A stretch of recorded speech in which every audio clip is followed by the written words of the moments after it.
Are you guys ready to talk about this movie? Because I know I sure am. So let's go ahead and do that. 5, 4, 3, 2, 1. Ready, set, go.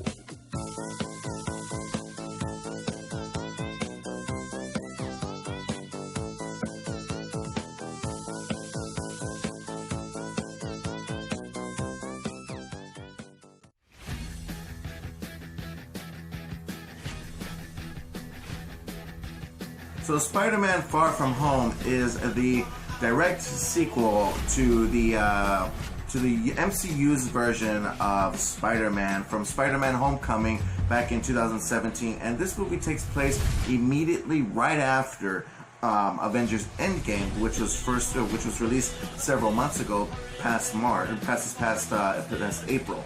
So, and this movie is just it's a phenomenal take on the Spider-Man storyline. We did get some different adaptations based off of the character from what we remember from the Sam Raimi films and then the Mark Webb movies of The Amazing Spider-Man. So now this one, directed by John Watts, is it's a much more lighter tone. It very much gives us more of a greater direction to what most audiences could experience and be fascinated with the Spider-Man character and as to where its story is going to take itself taking place towards.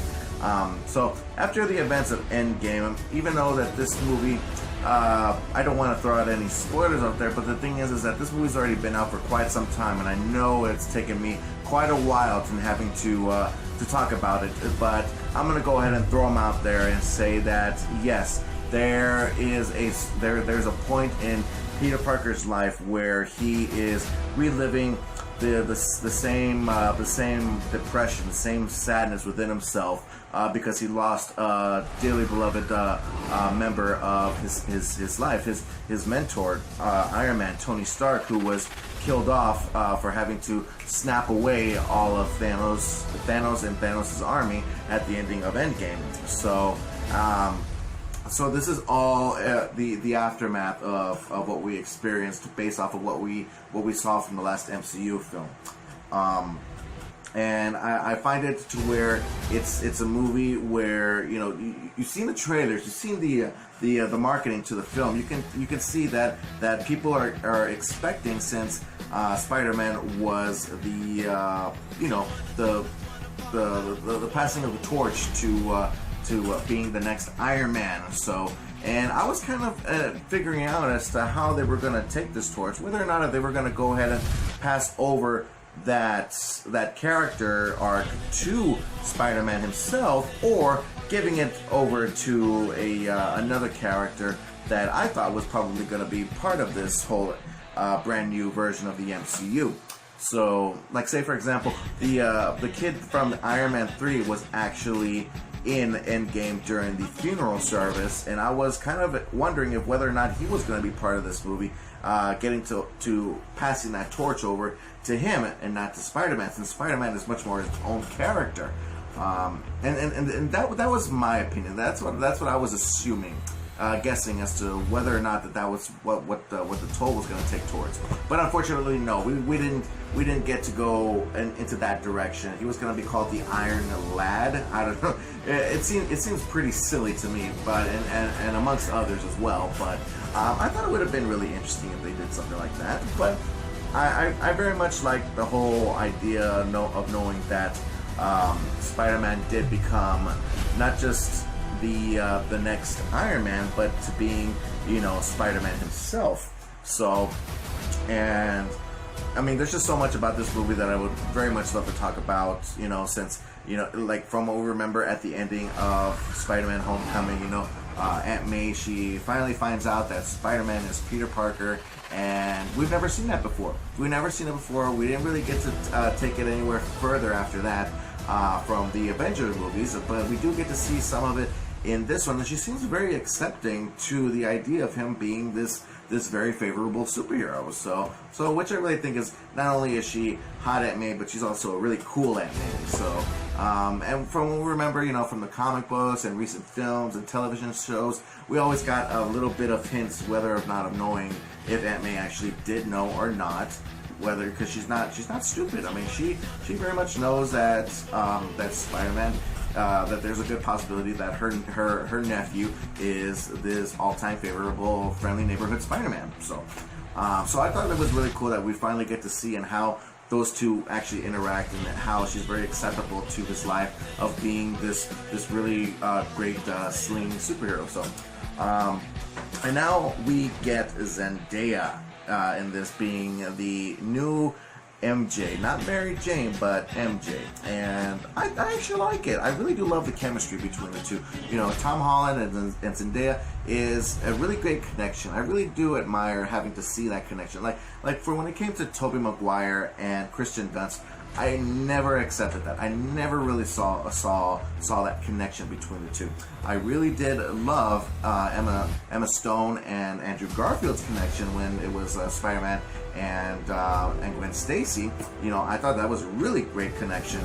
They got along really well. I love how the way they work together. And then now when it comes to Tom Holland and Zendaya, perfect connection. I really do admire it. I really do love it on the way how they interact with each other, and and it takes several movies, several storylines in order for the character MJ to realize and accept the fact that this kid that she's known for quite some time is actually the Slinger Spider-Man. But the thing is, she's not stupid either. She's a visualizer. She's been, realizing the fact that, every single time, it's like how it is with the Superman fact. You have Clark Kent or Peter Parker on the sideline, and when something big and massive occurs, some extreme attack, there's Spider-Man swinging in and saving the day, and Peter Parker's nowhere to be found.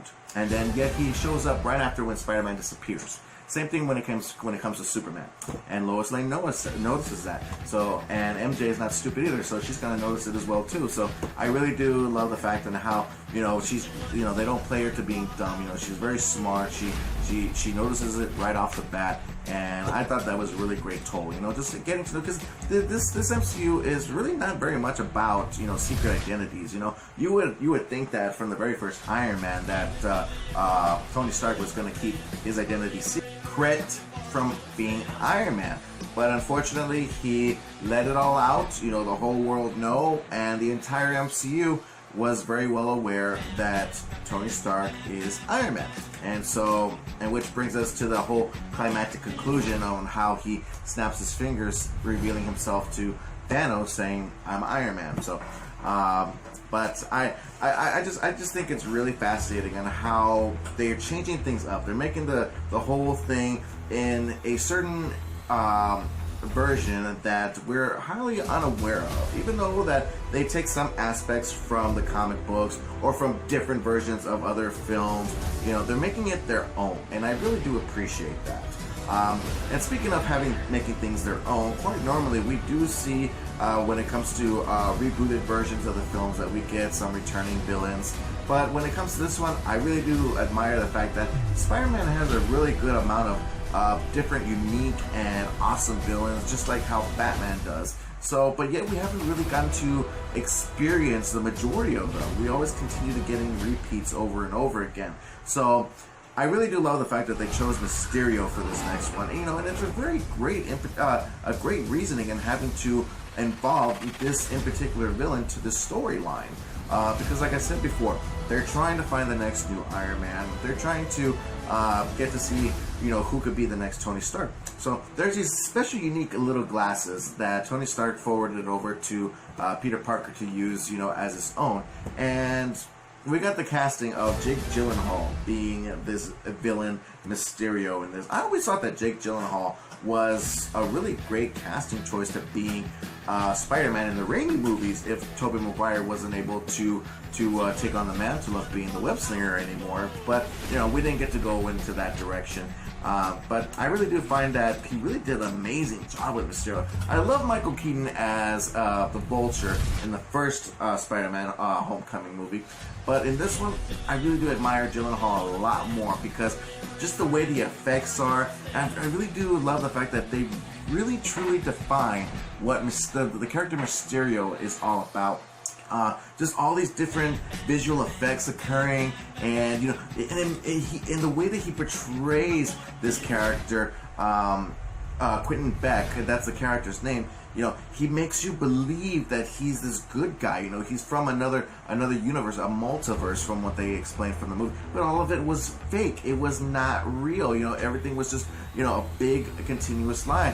He seems to have been in the past of this ex-coworker that got fired from Stark Industries and is looking for revenge along with a team of special effects crew, and the whole thing with the suit and the fishbowl head, none of that was even real. All of it was all visual effects developed by these flying drones that make the whole thing look so real. There's a certain sequence in there where you do get to see where Spider-Man gets defeated by the villain, and I just admired it so much. It was so amazing. I really do feel like I was actually literally watching a Spider-Man film, because quite normally I don't really get so satisfied. The Spider-Man character is not really my favorite superhero. Of course, everybody all knows obviously that Batman is my favorite superhero, but I never really gotten that good connection with the Spider-Man character.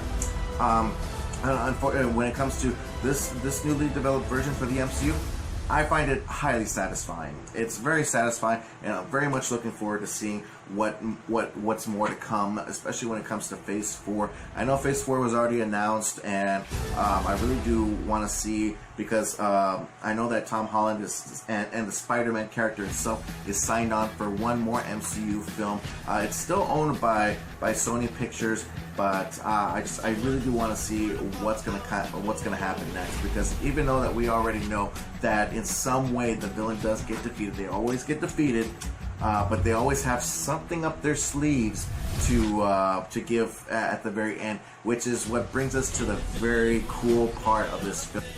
You do get to see Spider-Man and MJ just swinging around the city. Great fun time. It makes you feel a little remembrance to the Sam Raimi films, but a little bit more realistic. And then all of a sudden, in the background, we get this news broadcast, getting to see that Quentin Beck did have a little something up his sleeve at the very ending. Not only was he defeated, but he went ahead and had the last move of getting to reveal the fact that, making it look like Spider-Man was the villain, not Mysterio. So, because the whole world never really even accepted or even witnessed the fact that Mysterio was the villain of the film, but then he made it make it look like, because he's that special effects guy. He made Spider-Man look like that villain. And who do we see revealing this news broadcast is none other than finally J. Jonah Jameson coming up on that screen.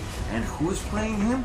None other than J.K. Simmons. I mean, you cannot picture anybody else having to take on this character, because, like I said before, I wasn't even really a big fan of the Sam Raimi films, but I will admit that a really great addition to that whole franchise of Spider-Man films was none other than J.K. Simmons playing J. Jonah Jameson. I thought it was a fantastic casting choice. We didn't get to see the character of Jameson revealed in the Amazing Spider-Man films, but we do get to see him finally in this one. He's a little different, he's not as the same. People thought that, since this Jameson is here, we're going to see, Tobey Maguire's character coming out, because, we're dealing with the multiverse now. I was like, no, that's not happening. So far as we know, there's still a lot more to come when it comes to this MCU. They have a lot of things that they get to reveal. I believe Kevin Feige revealed, saying that they have the next 5 to 10 years already planned out. So it's really exciting and getting to find out as to what it is they have in store for this whole entire cinematic universe. So I really do love that they brought him back, and it's going to be really exciting and entertaining getting to see his brilliant performance in the possible Spider-Man 3 film, or any other MCU film to be exact. So that takes place within New York. So maybe we might see it in Doctor Strange, because that does take place in New York. So who knows? We'll find out and see. And then another great reveal is, because I forgot to mention this before, is that yes, we do get Sam Jackson, we do get Kobe Smulders coming back as Nick Fury and Maria Hill. So, but the great reveal at the end credit sequence is just getting to find out that, wow, I mean, just getting to know that they were Skrulls this whole time. Well, not the whole entire time. We don't even know when they became Skrulls, but I believe that they probably were Skrulls once when the Hulk snapped everybody back, and Nick Fury is very much more cautious, getting to take things to a higher, newer level, because where the actual real Nick Fury was located seems as though to have been locating somewhere above space. So it looks like we are taking things to a higher, new level. It seems as though he's probably leading a group of other Skrulls, and looks to be maybe the Sword headquarters, which is like another different version of S.H.I.E.L.D. So, like I said, they have a lot of great things new in store for us. Even though after everything that we've experienced from this last 10 years, I'm very much looking forward to seeing what this next 10 years has in store for us. So that's my review for Spider-Man Far From Home. What did you guys think? Did you guys check it out? I don't know if it's still in theaters or not. Possibly so. If so, go ahead and check it out, and check out this review and let me know what you guys think. But other than that, I'm Awesome Joe. Thank you guys so much for taking in the time of your day for watching one of my videos. You guys are such a huge inspiration to me for having to doing my great and personal hobby, because I love to talk about movies, but more importantly, I love to talk about them with you. And don't forget that you can check out some more of my videos on Facebook and on YouTube. Just look me up at Awesome Joe Movie Reviews. And we can have an awesome time talking about movies. And also, I forgot to mention that Tomatoes gave this movie a 90%, and for me, I love the movie enough so much to go ahead and giving it a 92%. Such a fantastic and wonderful film. But other than that, you guys, like I said once more again, I'm Awesome Joe. Keep on living the dream, and as always, stay awesome. Thank you guys so much for taking in the time of your day to watching this video, and I will see y'all in the next video. Bye.